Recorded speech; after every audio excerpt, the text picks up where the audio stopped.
নমস্কার বন্ধুরা, আমি আজকে ডিমের ঝোল বানাবো। একটু অন্য স্বাদের ঘরোয়া মশলা দিয়ে ডিমের ঝোল বানাবো। তার জন্য কি করব, প্রথমে আমার ডিম সেদ্ধ করে নিয়েছিলাম। সেদ্ধ করে নিয়ে নুন হলুদ মাখিয়ে রেখে এখন ডিমগুলো ভেজে নেব তেলে।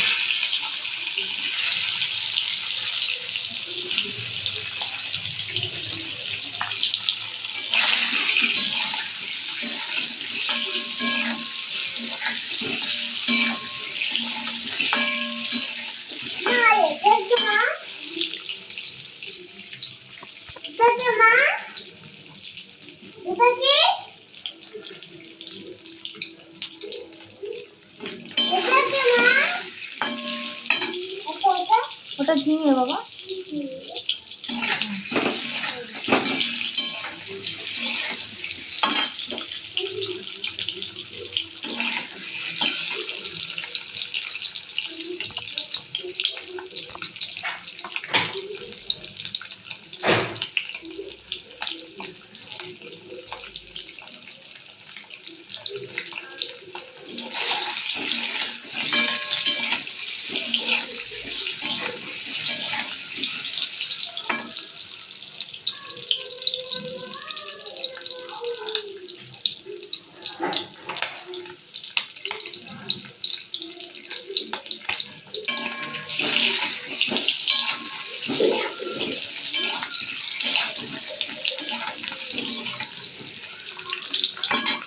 এবার ডিমগুলো বেশি ভাজবো না, নামিয়ে নেব। এবার করে ডিম বেশি ভাজা ভালো লাগে না, একটু ভাজলে সেটাই বেশ ভালো লাগে।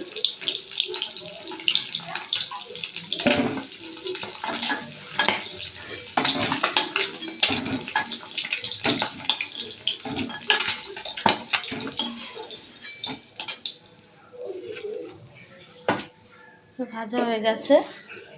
আমি কড়াইতে আর একটু তেল দিয়ে দেবো।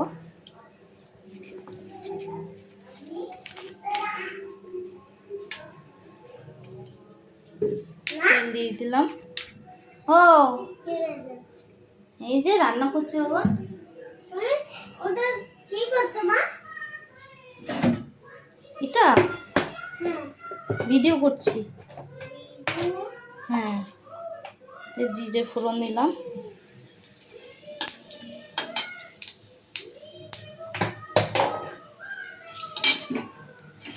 জিরে ফোড়ন দিলাম। জিরাটা বেশ ভালো করে ভাজা হয়ে গেলে পেঁয়াজ গ্রেট করা পেঁয়াজটা দেব। এই যে পেঁয়াজ গ্রেট করে রেখেছি। আর এখানে হচ্ছে শুকনো লঙ্কা বাটা, রসুন বাটা, আদা বাটা একসাথে মিশিয়ে বেটে নিয়েছি।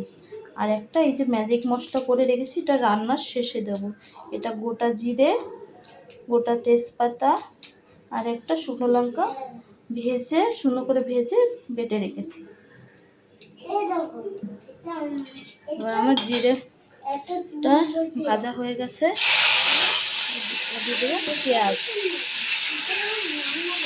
দিয়ে দিলাম। পেঁয়াজটা ভালো করে ভাজা হয়ে গেলে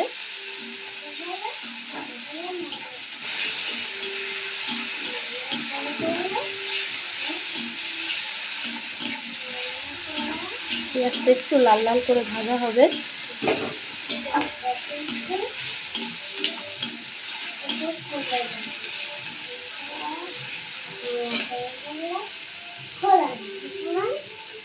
ভাজা হয়ে গেল। এবার দিয়ে দেবো শুকনো লঙ্কা বাটা, আদা বাটা, রসুন বাটা।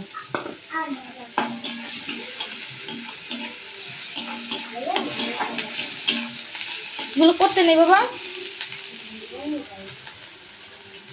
দাও কার্টুন দেখো, কার্টুন দেখো। হ্যাঁ তুমি কার্টুন দেখো।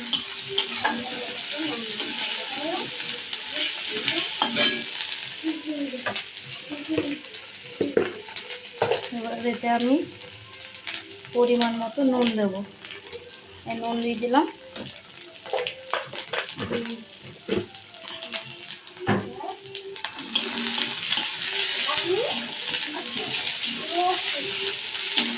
এবার এই সময়টা এই রসুনটা দেওয়ার জন্য আর আদাটা দেওয়ার জন্য এই মশলাগুলো খুব ছিটায়। এবার ছিটানোর জন্য আমরা কী করব, নুন দিলাম, এবার দেবো হলুদ। এই হলুদটা দিলে কী হবে, আর মশলাগুলো ছিটকাবে না।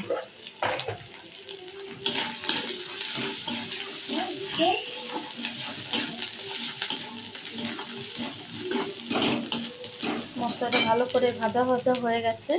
এবার দিয়ে দেবো আমি আলুটা সেদ্ধ করে রেখেছিলাম আগের থেকে।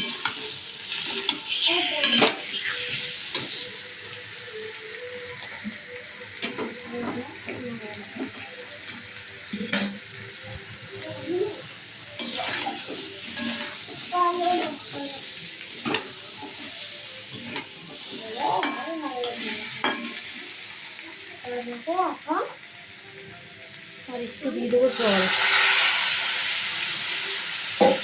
সামান্য জল দিয়ে দিলাম।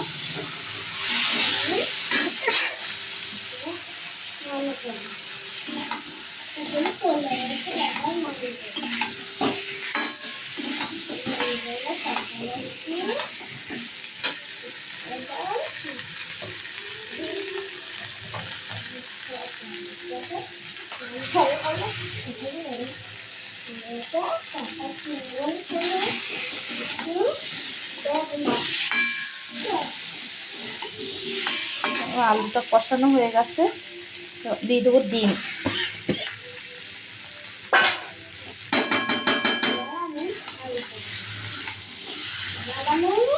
এই ডিমটা দিয়েছি, একটু ভালো করে নেড়ে কষানো হয়ে গেলে পরে আমি জল দিয়ে দেবো।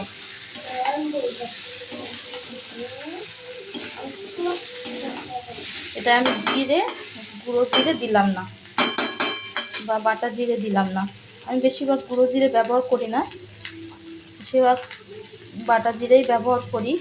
কারণ এই কারণে আমি রান্নার টেস্টটা অন্যরকম রাখতে চাই, সবসময়ের জন্য চেষ্টা করি যে অন্যরকম হোক।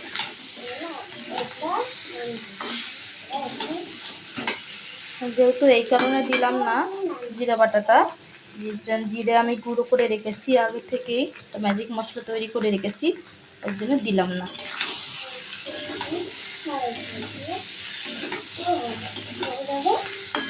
কষানো হয়ে গেছে, এবার জল দিয়ে দেবো।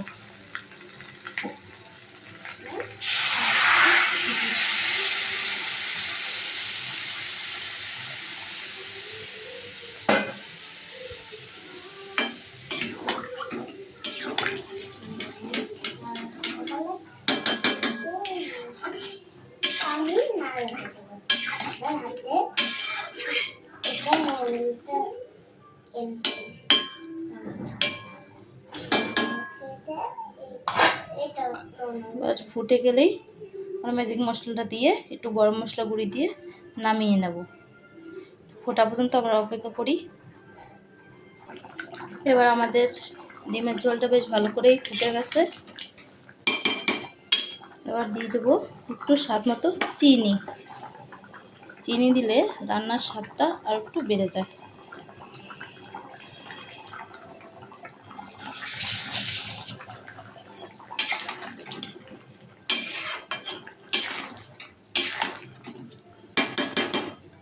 এবার দিয়ে দেবো আমাদের সেই ম্যাজিক মশলাটা আর গরম মশলা গুঁড়ি, দুটোই পাশাপাশি আছে, বাটিতে নিয়ে নিয়েছি। এবার দিয়ে দেবো মিক্স করে।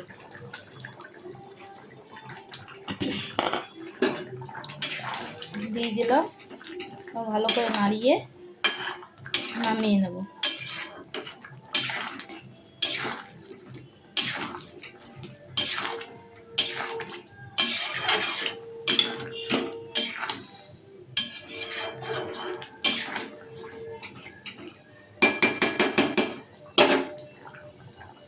হয়ে গেছে, এবার আমরা এটা নামিয়ে নেব।